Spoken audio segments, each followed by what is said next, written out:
It's a fleet flying formation. What we are revealing here is about the very nature of our reality. There's something in the sky above the rocket. We may be looking at the anomaly for the first time.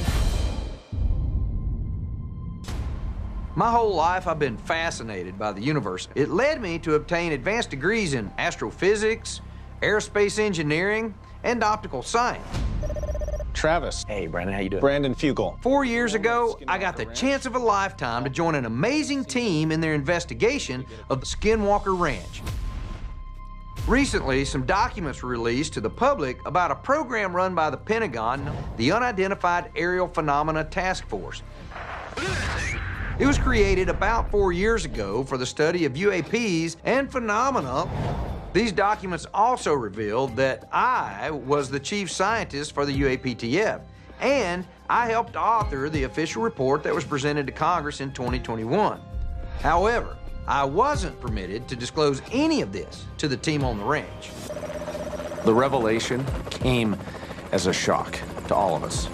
I found it to be confirmation that we are truly onto something. That first summer back in 2019, there were some signals that we had measured that I was concerned was a national security implication, this 1.6 gigahertz signal. I went to the Pentagon to brief to find out if this was us doing it or if it was somebody else doing it. For an adversary. Yes, so I had to report it to the right officials. Went to a room in the Pentagon and I briefed, and then this guy comes into the room and he asked everybody else but me to leave. And he said, I'm the director of the UAP task force. What I'd like to do is invite you to come on board and be the chief scientist for the task force. And it wasn't until he and I both retired within the last 6 months. And we were approved to reveal that we actually were part of that task force. Were they able to shed light on whether we're dealing with a foreign adversary or the nature of what we're recording here? It's not us, it's not anybody that we know of, so what is it? It was hard for me to keep information from everyone on the ranch because it's critical that we act and feel like a team. But I also completely understand why the government needed me to keep some things confidential. Now that I've left the UAP task force, there'll be no more need for secrets. Thank you, everyone, for your continued hard work. Let's press onward. We got a lot to do. I'm gonna take the color camera. We're gonna put it right up here. We welcome Burdette Anderson from a company called Photron Cameras to help us with a new experiment at the Triangle. He specializes in a high-speed camera system. Our plan was to launch rockets up through the Triangle where we've seen numerous UAPs and detected what we believe to be some kind of anomaly between 300 and 5,000 feet. Okay, it's on? Yeah. While Burdette photographed each launch at 1,000 frames per second with both color and infrared cameras. 3, 2, 1. Hey, did you see that? It turned before it could get to wherever the anomaly is. I noticed that in mid-air, it suddenly veered a little off course, like it ran into something invisible that deflected it. Hey, we got a light there that's moving. Where? Yeah, we got it. There it is, right there. No. Eric, we got something moving right overhead of us right now. Did it look like it just sped up to y'all? Yes, it did. It just sped up. I've got eyes on the ADS-B map. You know, I get aircraft as far out as 130 miles. There's nothing over us. There's nothing near us. It's still going. Look at it. It just vanished. One more Sparky rocket. Oh, we got a malfunction. Everybody watch out. Oh! Oh. Oh, it's on fire. We got a fire. We got a fire. We caught the malfunction on the high speed. Oh, there's something in the sky right above there. the rocket right here. Yeah, look at that. Look at the light. No, no way. We may be looking at the anomaly for the first time, guys. That's crazy. After 4 years of investigating Skinwalker Ranch as a team, we finally got good visual evidence. Burdette Anderson captured some kind of blob-like feature on his high-speed camera that literally appeared out of nowhere and caused the rocket to explode. This isn't an anomaly in the lens because it didn't move. You can't make it up. Oh, yeah. My gosh! Helicopter, coming right over. I am getting no helicopter above the ranch on the ADS-B receiver here. Helicopter Coming back around. It's coming back. Again, Travis, this aircraft is not transponding. Someone's taking an interest in what we're doing.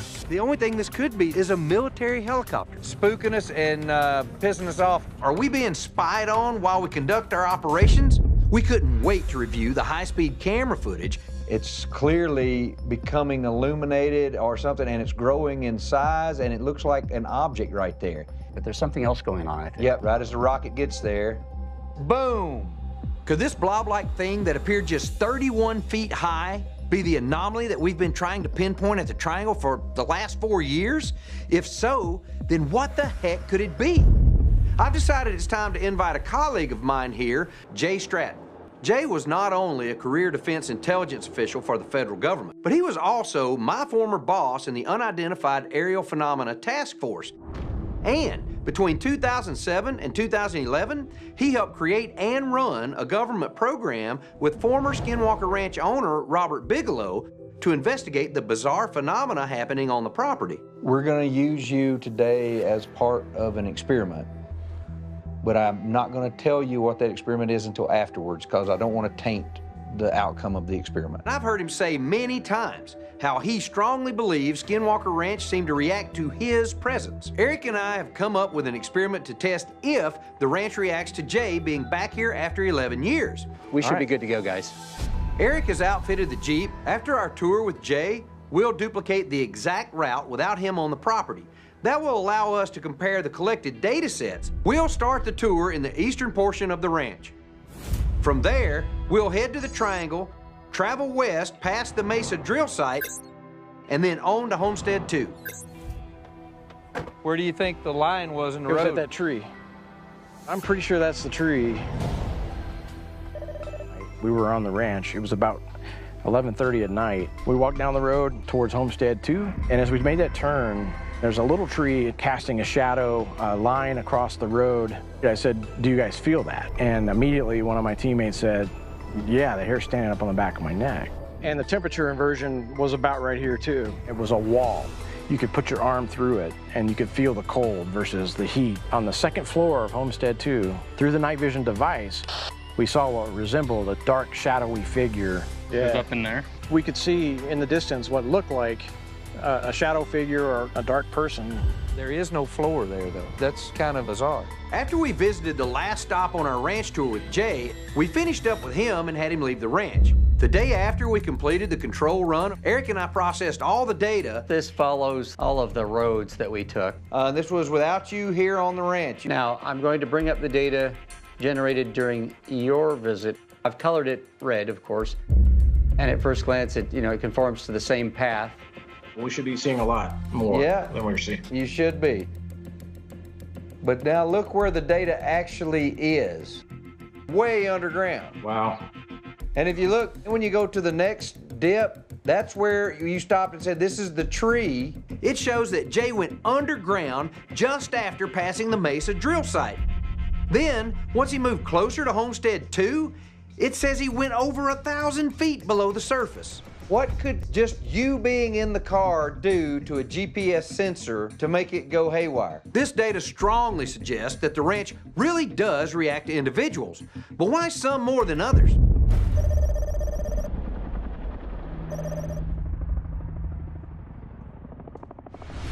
This morning, while we were waiting for ranch owner Brandon Fugel and his brother Cameron, something really unsettling happened. Is this not aggression?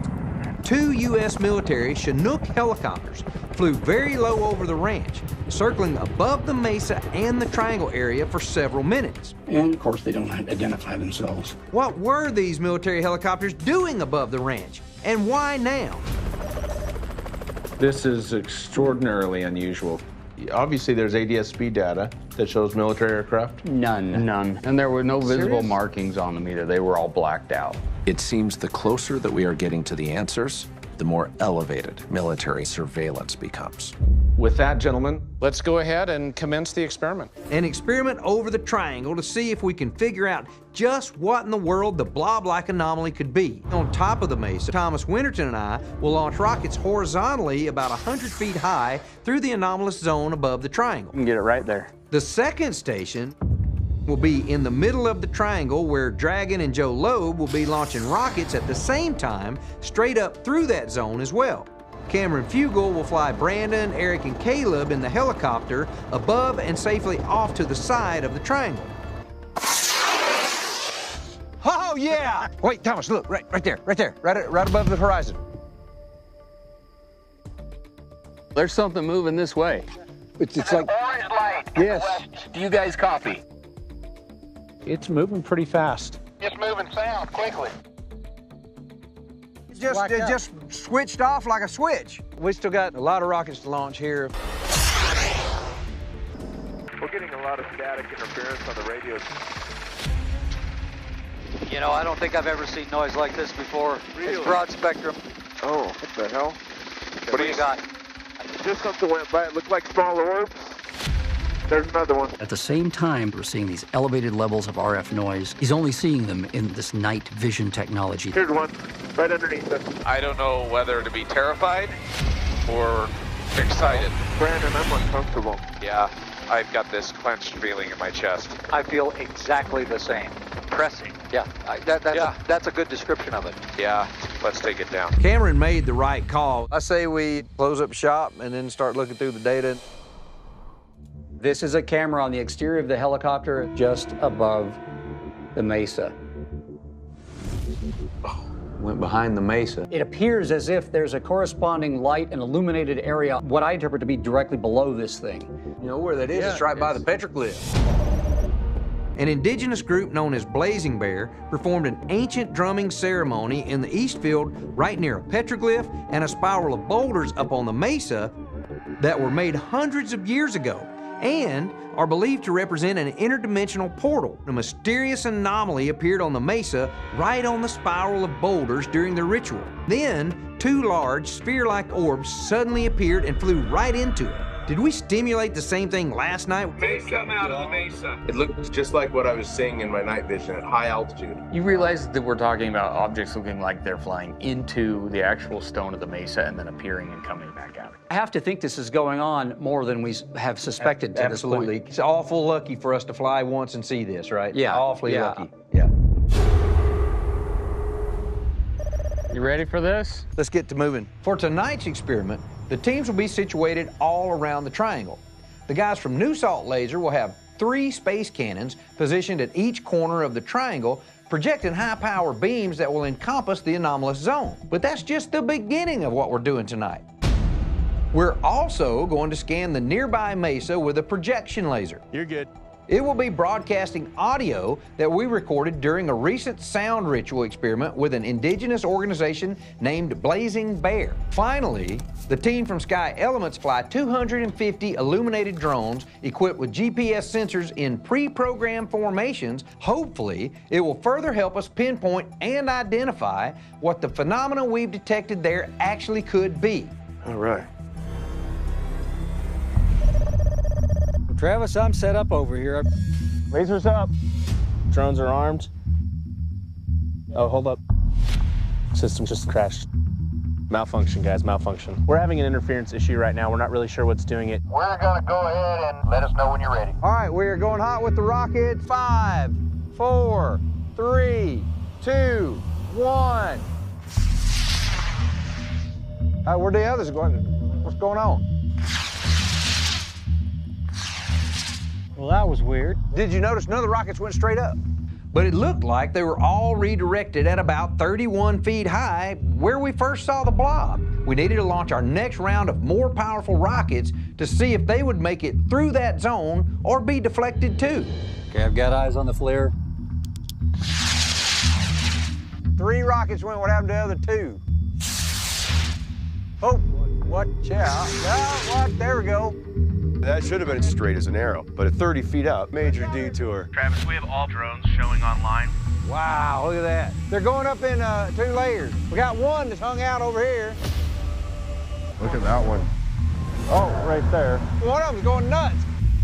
As the drone swarm continued, they shifted into the shape of a massive cube to cover more volume within the anomalous zone. Preston, I've got one coming down. Now a 3rd one's falling out. What's with the blue fellers? So those are in fail-safe mode. Their batteries hit the critical level. Show's moving home. We're clear.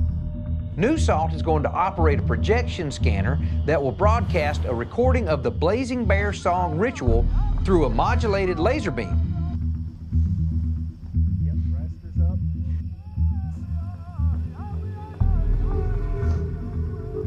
We could suddenly hear a different, mysterious signal interfering with it. There's some other modulation going on there. All right, this is going to be a staggered launch.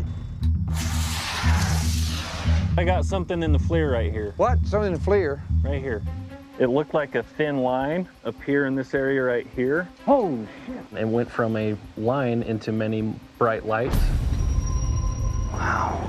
A UAP that split into multiple UAPs and then maneuvered in a patterned formation may be one of the biggest developments we've documented out here. Whoa, look, what we got here? What we got here? We got something. For a UAP to emit a lot of heat, it really made me wonder why we couldn't see it with the naked eye. Was it, and the ones Eric and Caleb just saw, being masked or cloaked by something? Or could they have possibly vanished into the anomalous zone above the triangle? To find out, the Lock Precision team prepped the most powerful rocket we've ever had on the ranch. We're expecting to hit about 10,000 feet and Mach 1.5. We're really hopeful that this rocket will just get the job done. It went 1.5 times the speed of sound. It's gone. A high-powered rocket seems to have just vanished after we launched it up through the anomalous zone above the triangle. What's most incredible about this is that 10,000 feet above the triangle is right where a radar balloon scan that we conducted earlier this year detected a shift in time of 1/4 of a second. Go for launch. Off it goes. We lost 1/4 second of time. Really? For data like this, 1/4 of a second is huge. And believe it or not, that actually offers evidence of what many scientists, including Albert Einstein, have believed would be a side effect of a nearby traversable wormhole.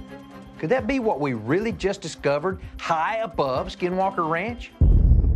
After Eric spent several days reviewing the massive amounts of data we collected during our final experiment, Brandon Fugel asked the team to meet at his offices in Salt Lake City for a briefing. I think it's important that we dive right into the material. Here we see the rockets have launched. Whoa. Explain how it would appear out of thin air. Now look what happens. It's slowed down and changing position. That's huge. Now there's like 4 or 5 of them. I thought it was one object. They broke apart. It's on the thermal, though. It's thermal. Yeah. No, it's a fleet. Flying formation. They are flying formation. If they're being controlled from somewhere, then there's a signal that would be being broadcast between them, updating their information. Could these things have been formation flying through remote or somehow in communication with each other? What's the number count? 4? 4 or 5? I think 5 or 6. Oh, look, more of them split off. Yeah. And how fast are they going is the question. This is one of the most fascinating pieces of data so far in the nearly 4 years that I've been coming out to the ranch. This is straight from the LiDAR. You can see this is the road that makes the triangle. There's a black spot here. So black is no data returned at all. So are we seeing a wormhole or portal? Is it possible that the strange void detected with their LiDAR really is an image of a wormhole above the triangle? There are a lot of things that are compelling that are going to need further consideration and research. We've documented so many kinds of phenomena over the last 4 years on Skinwalker Ranch. Jim Royston and his colleagues at Omnitech believe they can outfit the entire ranch with sensors that will use artificial intelligence to help give us definitive answers in the future. I'm very optimistic about the collaboration opportunity with Omnitech. This is a group of individuals with military intelligence experience. They have remarkable technologies at their disposal. We're excited. It's exciting to be part of it, so I appreciate that. What we are really revealing here is about the very nature of our reality. Thank you all for being part of this incredible journey. We've heard that the ranch is an intelligent entity, that it's home to a secret underground base, and that it might even be a gateway to other dimensions. We've documented scientific evidence that supports each one of these legends. We are dealing with powerful forces, and we are finally on the precipice of getting the very answers that we've been seeking for years.